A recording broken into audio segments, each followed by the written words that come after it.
Niining panahon nga ang putling ebanghelyo gihagis sa mga hiwi nga pagtulunan.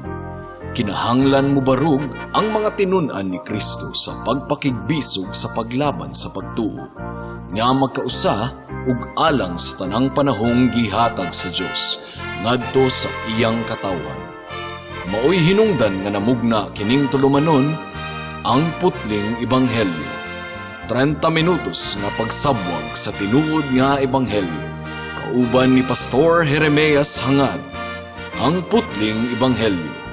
Tulumanon nga gihatod kaninyo sa Herald of Grace Radio Ministries Philippines. Ang putling ebanghelyo. Ang putling ebanghelyo. Ang putling ebanghelyo.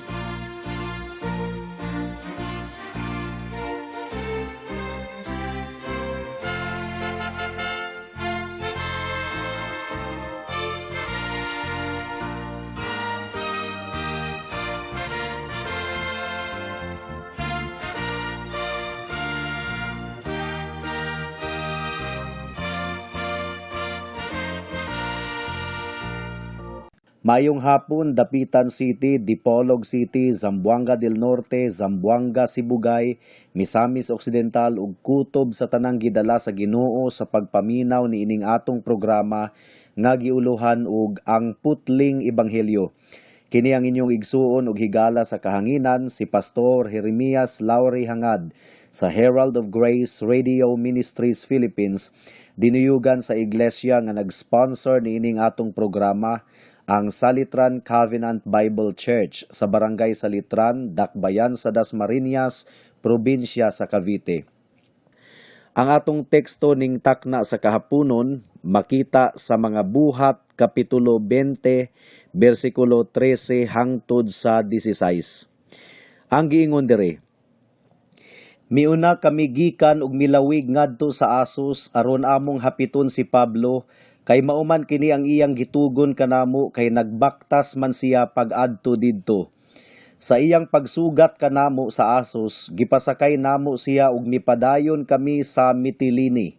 Gikan didto milawig kami ug sa pagkasunod adlaw miabot sa atbang sa Kiyo.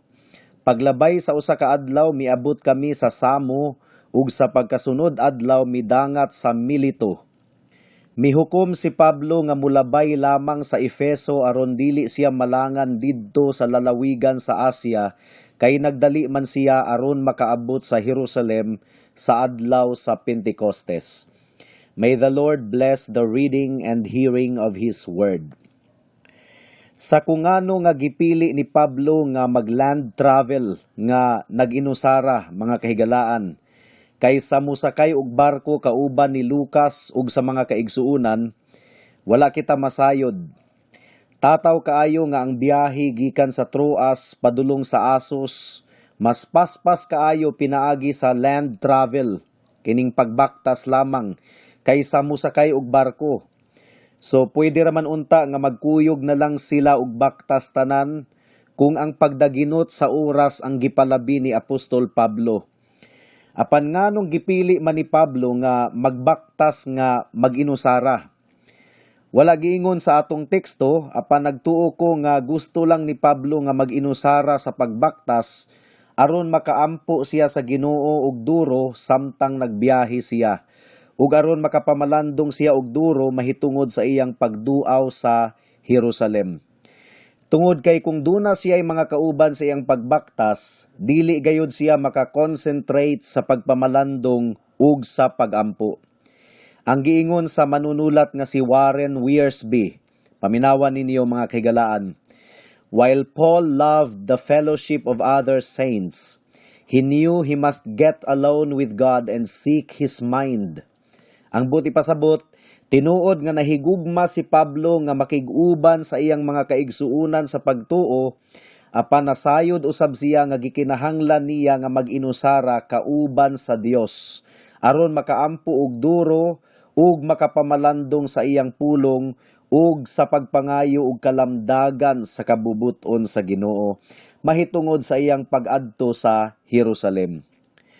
Well, ang pagahin og panahon diha sa presensya sa Ginoo, usa ka pribilehiyo nga kinahanglang i-avail sa mga katawhan sa Dios.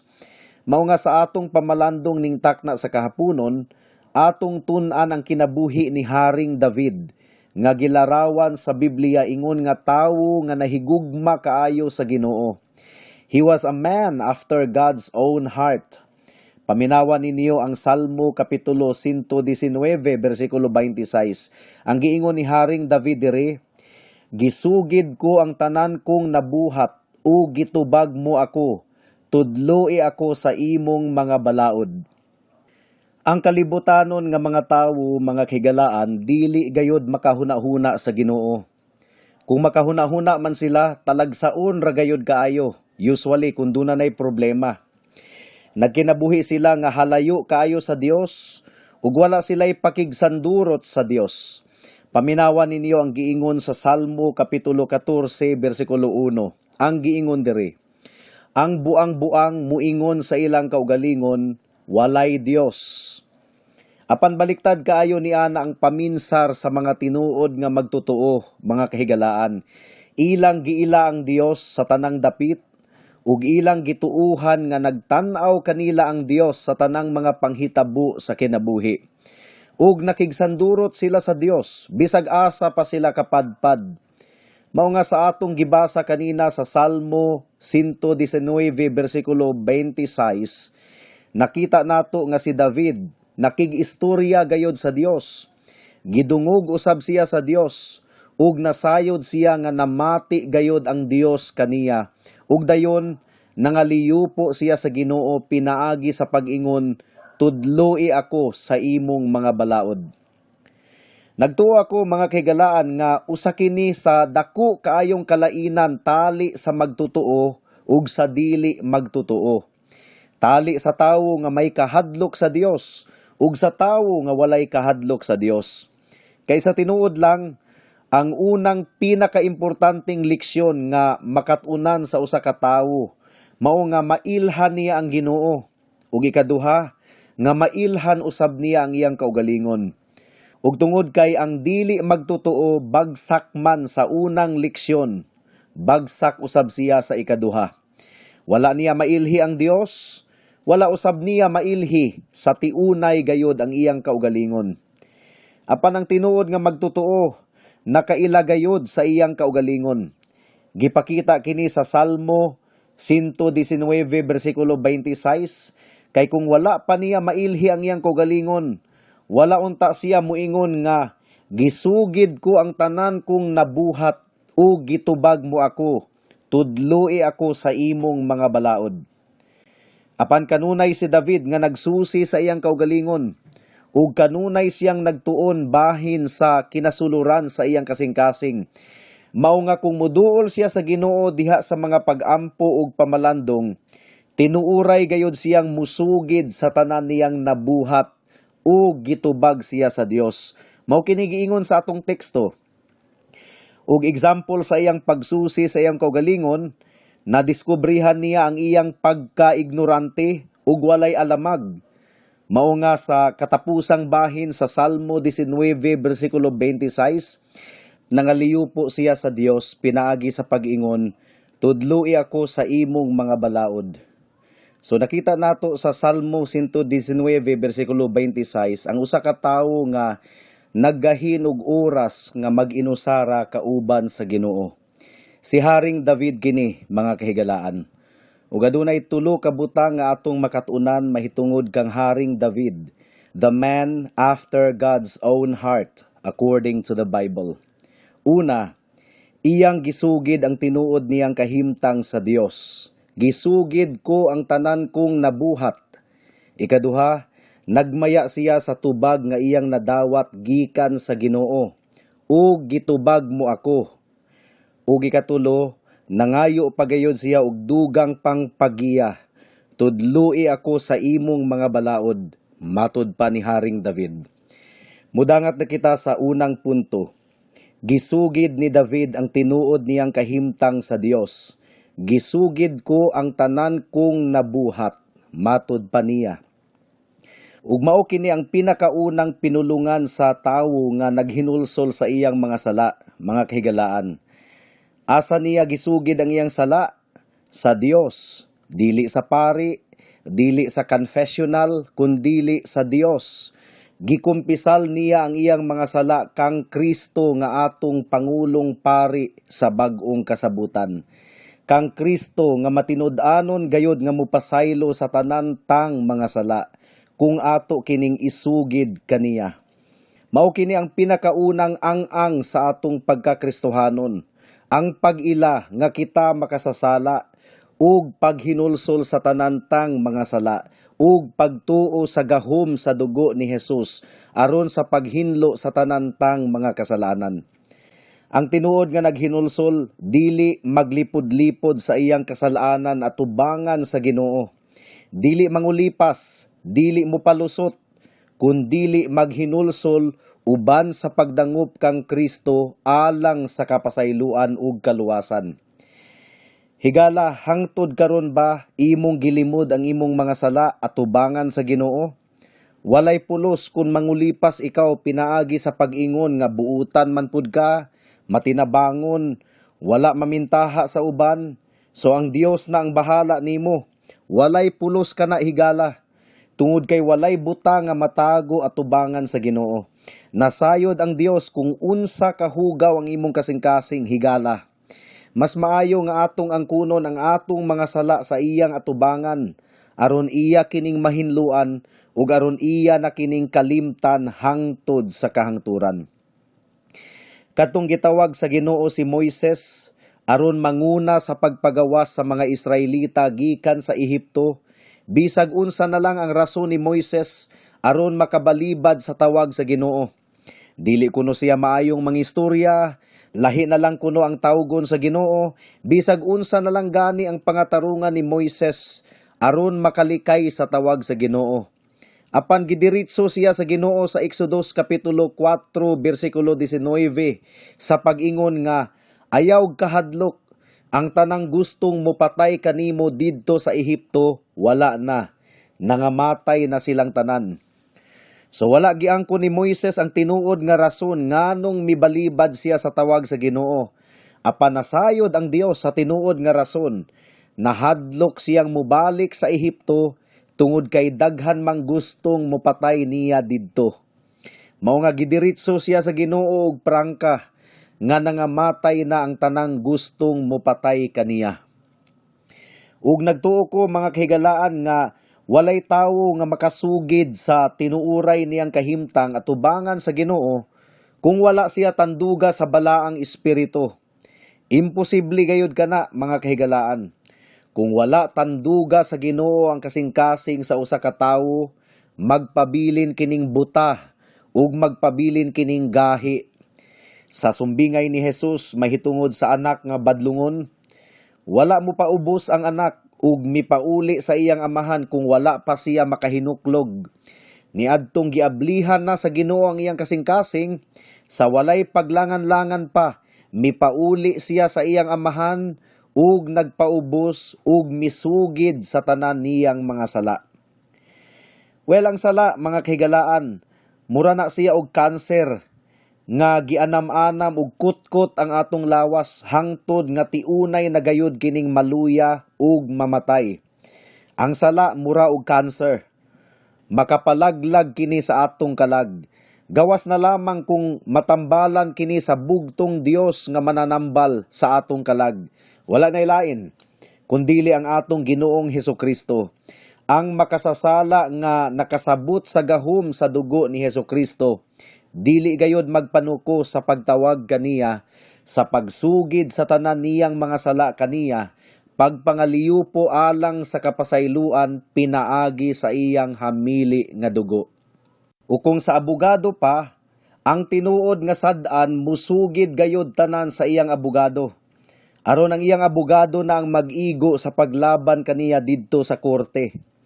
Ingon usab niini ang papel ni Hesus sa tanang mga makasasala kung atong isugid ang atong mga sala kang Kristo nga atong manlalaban ug musalig kita sa iyang gahom ug katakos sa pagtabon sa atong mga sala at tubangan sa Dios pinaagi sa iyang hamili nga dugo, iya gayud kitang labanan at tubangan sa Dios pinaagi sa merito sa iyang hamili nga dugo, isip igo na nga bayad sa tanang mga sala, sa tanang mga nagtuo ug nagsalig kaniya. Ug kung sa suod pa nga higala, ang tinuod nga magtutuo dili magpakaaron ingnon atubangan ni Kristo nga tinuod nga suod nga higala sa mga makasasala nga nagsalig kaniya.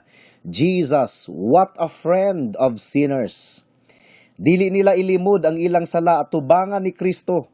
Ila kining isugid ug confident gayod ang ilang kasing-kasing nga si Kristo gamhanan kaayo sa pagluwas sa kinatibuk-an ug sa tiunay gayod. Kinahanglang wala kitay itago at tubangan sa Ginoo, mga kahigalaan. Mas maayo nga himuon natong habit ang pagsugid sa Ginoo sa tanantang nabuhat ug sa pagtugyan kaniya sa tanang dagan sa atong kinabuhi. Dili maayo nga mahimo kitang independyente gikan sa Ginoo. Mao kana ang mga tawong kalibutanon. They can spend the entire day without thinking about God and without talking to Him and praying to Him for blessings and protection and guidance.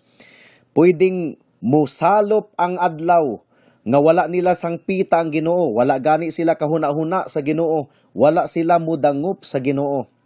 Kung imong pangutanon ka ng mga tawhana, kung nagtuo ba sila sa Ginoo? Of course, ang ilang tubag, yes. Pero sa ilang pagkinabuhi, nagkinabuhi sila nga murag walay Dios. They are practical atheists. Mudangat na kita sa ikaduhang punto. Nagmaya si David sa tubag nga iyang nadawat gikan sa Ginoo. O gitubag mo ako, matud pa ni David. Tamis kayong pamalandungon, mga kahigalaan, ang kamatuuran nga ang Dios namati di ay ug mutubag sa atong mga pagsugid sa tanan natong gibuhat kaniya. Siya nga hari ug tigdumala sa tibuok universo, mipaduol sa iyang dalunggan aron mamati sa pagsugid sa iyang mga katawhan. Wala sila nag-awit ug mga pagdayeg ha. Wala sila nagsaysay sa kahibulungang mga butang sa Dios, kundili nagsugid lamang sila sa mga sala ug mga daotang binuhatan. Apan namati gihapon ang Ginoo kanila ug mitubag pinaagi sa paghatag ug kasiguruhan sa kapasayloan. Pagkatamis kaayong pamalandungon, mga kahigalaan. Ug dugang pa, kahibulungan kaayo ang pagpailob sa Ginoo. Kahibulungan kaayo nga ang Dios mamati kanato ug sa punto na nga isugid na nato ang atong mga sala, dili siya mutalikod kanato ug dili mo silaob ang iyang kasuko bato kanato, kundili mamati siya ug mupasaylo ug muhinlo sa tanantang mga kasalanan. Ang tendency sa tawo, mga kahigalaan, sama sa akong paryente nga gitrayduran sa iyang suod nga higala. Unya miabot sa punto nga nakonsensya ang iyang amigo sa iyang gibuhat, miangkon sa tanan sa akong paryente nga iyang gitrayduran. Ug ang tubag sa akong paryente, masabtan ra gayud kaayo. Iyang giingnan ang iyang amigo nga, maayo pa na lang untag, wala na lang nimo na gisulti kanako. Maglisod na hinuon ko og salig kanimo sukad karon. Ug sukad kaniadto, mga kahigalaan, natab-ang gayud ang ilang relasyon sa usag-usa. Well, ambot na lang karon. Wala na pud ko kabalita mahitungod kanilang duha.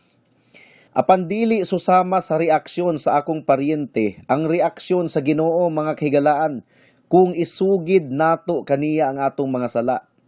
Ang giingon sa Dios sa Isaias kapitulo 1 bersikulo 18, ngari kamo ug maghusay kita, bisag unsa kapula ang inyong sala, maputi kini pag-ayo.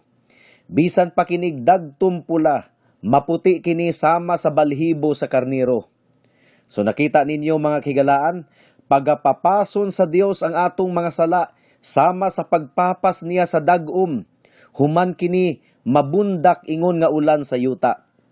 Ang buti pasabot ni David sa iyang giingon nga namati ang Dios kaniya, ang buti pasabot namati ang Dios nga adunay kasing-kasing nga puno og simpatiya ug kaluoy. Ug klaro kaayo ang Hebreohanon kapitulo 4 bersikulo 14 hangtod sa 16 nga nag-ingon nga si Jesus dako kaayo ang iyang simpatiya alang kanato nga iyang mga katawhan. Ang giingon diri, Busa ligunon ta ang atong pagtuo kay duna kitay pangulong pari nga halangdon nga atuan na sa presensya sa Dios. Siya mao si Jesus, ang anak sa Dios. Ang atong pangulong pari dili sama sa ubang pari nga dili mubatig kaluoy sa atong mga kahuyang, kundili usa siya ka pangulong pari nga gitintal sa tanang paagi sama kanato apan wala gayud makasala. Busa dili kita magpanuko sa pagduol sa trono sa Dios, diin anaa ang grasya. Dinha madawat nato ang kaluoy ug ang grasya nga atong gikinahanglan. Hebrewhanon kapitulo 4 bersikulo 14 hangtod sa 16. Ug di ba nindot kaayo ang saad sa Ginoo sa Isayas kapitulo 55 bersikulo 6 hangtod sa 7 nga nagaingon, "Dangup sa Ginoo samtang may panahon pa. Sangpita ninyo siya samtang siya duol pa. Pabiyaa ang mga dautan sa ilang mga sala ug ipasalikway sa mga makasasala ang ilang mga dautang hunahuna. Pabalika sila sa Ginoo aron kaluy-an sila. Pabalika sa atong Dios kay andam siya pagpasaylo. Dalaygon kaayo ang atong buhi nga Dios." Mudangat na kita sa ikatulong punto. Nangaliupo pagayod si David sa Ginoo, pinaagi sa pag-ingon, "Tudloi ako sa imong mga balaod." Human isugid ni David ang iyang mga sala, human siya gipasaylo sa Ginoo, nangaliupo pagayod siya nga tudluan siya sa Dios sa iyang balaod. Mao kini ang kinahanglang sumban sa usa ka tinuod nga disipulo ni Kristo. Ang kanunay nga mutamud sa balaod sa Dios aron malikayan ang pagpakasala. Kay sa tinuod lang mga kahigalaan, daghang mga sala nga bunga sa atong pagkaignorante. Mao nga kinahanglan natong pangayuon sa Ginoo nga iya kitang tudluan sa iyang balaod, sa iyang dalan. Ug klaro usab kaayo nga aduna kitay katungdanan nga mutuon sa pulong sa Dios aron atong masayran ang iyang kabubuton ngari kanato. Mudangat na kita sa mga aplikasyon. Alang sa mga magtutuo, padayon kitang giawhag o gisaaran sa balaang kasulatan nga kung isugid nato ang atong mga kasalanan sa Dios, matinud-anon ug makatarunganon siya nga mupasaylo kanato ug muhinlo sa tanantang mga kalapasan. Mabasa nato kini sa unang Juan kapitulo 1 bersikulo 9. Sa atong pagpakigsangka batok sa sala, ang atong Dios andam kanunay nga maghatag kanatog kalig-on ug kusog aron kita magmadaugon. Ug kining tanan pinaagi lamang gayod sa iyang grasya. Alang sa mga wala pa kang Kristo, ang katapusang mga pulong sa Salmo 119 bersikulo 26 nagaingon, "Tudloi ako sa imong dalan." Well, sa tinuod lang mga kahigalaan, gitudlo na ni Kristo kanato ang dalan ngadto sa kaluwasan. Ang iyang giingon sa Juan kapitulo 14 bersikulo 6, "Ako ang dalan, ang kamatuuran ug ang kinabuhi. Walay makaadto sa Amahan kundili moagi kanako." Si Kristo di ay ang dalan ngadto sa kaluwasan. Ug personal siyang nagtawag sa matag usa, nag-imbitar sa matag usa, "Umari kamo kanako, kamong tanan nga gikapuyan o gibudlayan, ug papahulayon ko kamo." Matthew chapter 11 verse 28. Pait kaayo mga kahigalaan, kung aduna kay grabe nga balatian apan wala kay doktor nga mutambal kanimo. Makalilisang kaayo nga moatubang ka sa korte kung walay abogado nga mulaban kanimo. Ug subo kaayo nga mupadayon ikaw sa panaw sa kinabuhi nga walay tinuod nga higala nga muunong kanimo sa tanang panahon. Ang giingon sa Efeso kapitulo 2 bersikulo 1 ug 5, "Patay ikaw diha sa kasalanan. Nahailalom ikaw sa tunglo sa Ginoo. Moabot ang takna nga ikaw mubarog at tubangan sa trono sa Dios nga maghuhukom aron pagahukman ikaw. Unsa may mahitabo kanimo kung wala kay mananambal sa imong kalag? Si Kristo ang bugtong Dios nga mananambal sa imong kalag. Pinaagi sa iyang hamili nga dugo nga giula didto sa krus sa Kalbaryo. ang hugaw nimong kalag, gumikan sa imong mga kasalanan, iyang papution. Ang giingon sa Hebrewhanon Kapitulo 9, versikulo 22, kung walay pag-agas sa dugo, walay kapasayloan sa sala. Well, gipaagas na ni Jesus ang iyang dugo didto sa krus sa Kalbaryo. Salig sa dugo ni Jesus, ingon nga igo na alang sa kapasayloan sa imong kalag. Ug dugang pa, unsaon na lang kahano kung moatubang ka sa paghukom sa Dios, kung wala kay manlalaban? Well, dalaygon ang Ginoo, tungod kay si Kristo ang bugtong manlalaban sa mga kalag nga nagtuo ug nagsalig kaniya. Muingon si Jesus sa Amahan, tinuod nga makasasala kining tawhana, apan gitabuna na ang tanan niyang mga sala sa akong dugo nga giula didto sa krus sa Kalbaryo. Napapas na ang tanan niyang salaod. Nakita ninyo higala, ang dako kaayong kasiguruhan kung imong ibutang ang imong pagsalig kang Hesus. Magpabilin ikaw ang anak sa tunglo kung dili ka maghinulsol sa imong mga sala ug musalig sa dugo ni Jesus. Apan kung ikaw mudangup kang Jesus, andam siyang mutangtang sa tanan mong tunglo ug mudawat kanimo ug mupresentar kanimo sa Dios Amahan, ingon nga bililhon niyang karniro nga gitubos niya pinaagi sa iyang dugo. Sumala sa iyang saad, makauban kaniya sa iyang walay katapusan nga gingharian sa bag-ong langit ug bag-ong yuta hangtod sa kahangturan. Amen. Hangtod din hilang kita taman sa atong pagtuon karong takna tungod kay wala na kitay oras pa. Ako kamong padayon nga giimbitar sa pagpaminaw niining atong programa sa matag Sabado, alas 4 hangtod sa alas 4:30 sa hapon dinhi sa Radyo Bibo. Daghang salamat.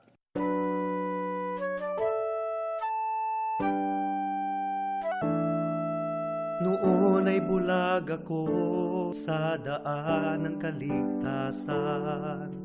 Tulad ng marami, nakatuon ako sa sarili. Mabait naman at matulungin at walang kapwang inabuso. Kung kaya't ang tiwala ko, malamang ligtas ako.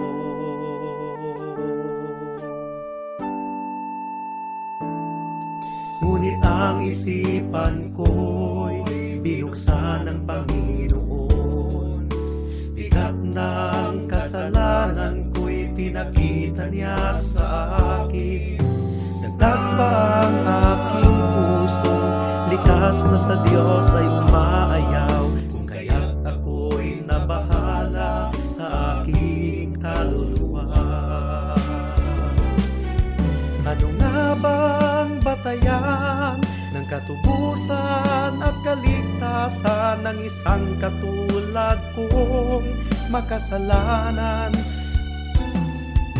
Ngayon ay batid ko na ako'y walang magagawa upang ituwid ang aking kaluluwa sa harapan ng Diyos. Ako'y tumawag kay Jesus at nagtiwala ng lubos sa kanyang kapatawaran at awang puspos. Siya lang ang manunubos pagkat siya'y namatay sa krus. Dahil sa aking kasalanan, ang sumpa sa kanya'y binuhos.